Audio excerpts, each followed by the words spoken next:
Well, I was going to thank people, but I think if you start listening to all the people that contributed to this, you probably will want supper. So I do thank those people who have brought us here today, and for Governor Baker for signing it in a moment.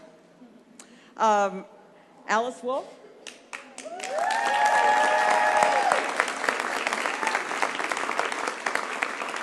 Who first filed the comparable work bill with me, Senator Spilka, who co-signed it with me as the lead sponsor in the Senate this year, and Representatives Jay Livingstone and Ellen Story, leadership in Senate Pro Tem, Speaker Pro Tem, Pat Haddad for carrying it over the finish line.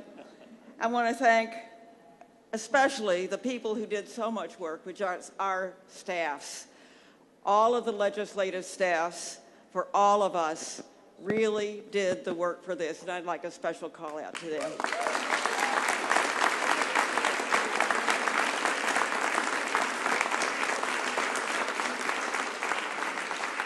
And then I want to thank the Women's Bar Association, Mass Now, and the Commission on the Status of Women, who organized the Equal Pay Coalition and mobilized organizations all over the state.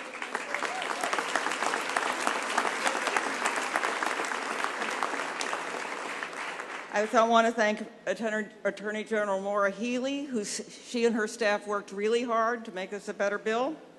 And I want to thank the Alliance for Business Leadership and the Greater Boston Chamber of Commerce for leading the way in bringing the business community into the conversation and making it a better bill.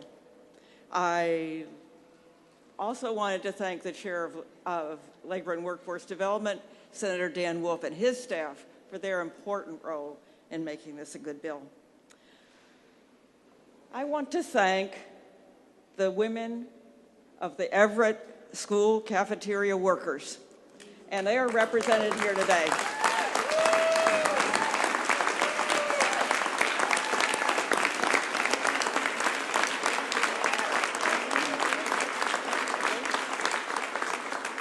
Dorothy Simonelli, would you raise your hand? Because you're.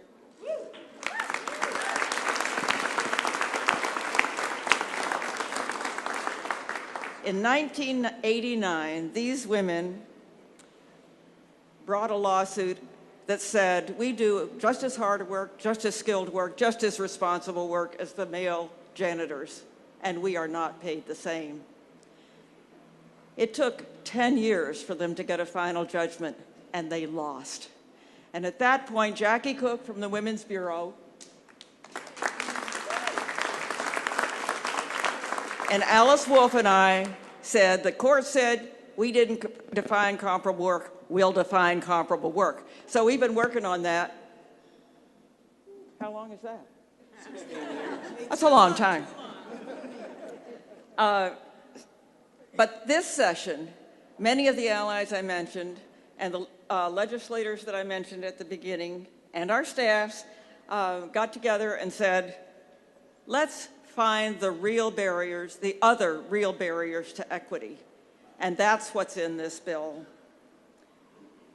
Allowing people to talk to their colleagues and fellow employees about their pay. Preventing an employer from asking you how much you made in your last job, which keeps people at the same level, lower level, throughout their careers. I think perhaps the most important thing is the self-assessment, the self-audit, because so often discrimination, as my colleagues, Senator Spilka said, discrimination isn't intentional, it isn't conscious, and when it's pointed out, people can take action, so it incentivizes that. So this is a stronger bill today, thanks to all the people that worked on it. It will make a difference for the women and their families, and also for other people who face unintentional bias and discrimination. Our daughters and granddaughters, and our sons and grandsons will face a fairer work environment than we have. This will help reduce income inequality. Fewer women will raise their children in poverty, and those children will have a better chance to succeed in life and to succeed in school.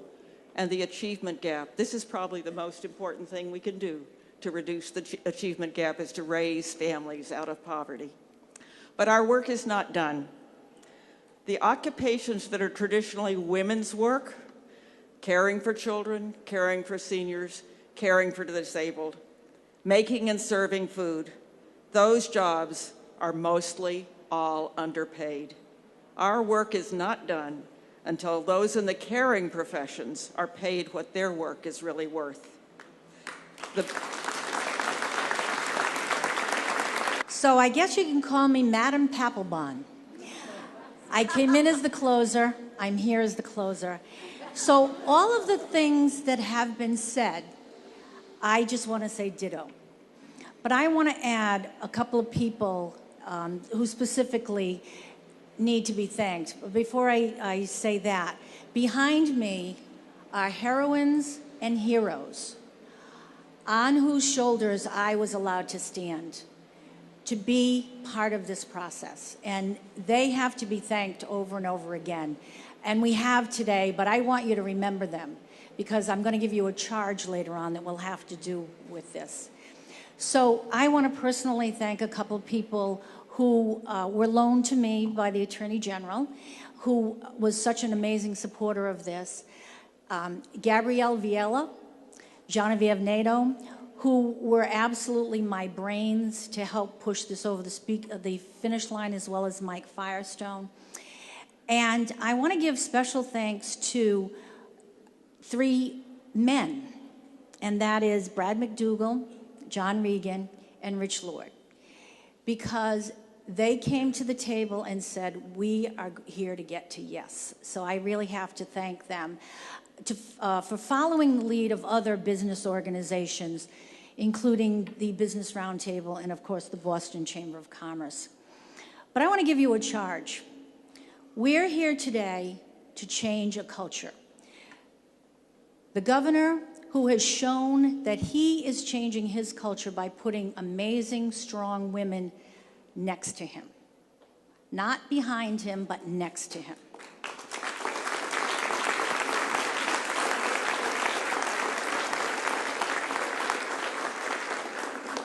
The Senate President, who has put amazing women next to him to govern.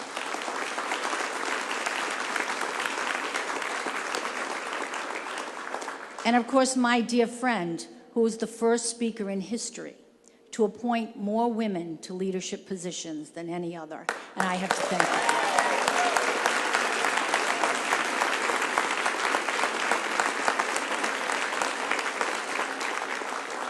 So we've talked about our children, our daughters, our granddaughters. I have 3 granddaughters that I will be so proud to say to them someday, please go to the State House and look at my name on a very important piece of legislation. But my charge is to change the culture. We have to bring up our sons to remind them that there is no difference, that they should revere and push forward their sisters, their wives, and of course their mothers, and be the culture change. So you have to be that culture change with all of us, because we've committed to it. Now you have to go out and raise your sons and daughters to know that there is no difference, that equal means equal, regardless of its pay, its gender, its religion, it's your, the person you love. We are all equal. And that only happens if you bring up your children to be very firm in that belief. So thank you all today.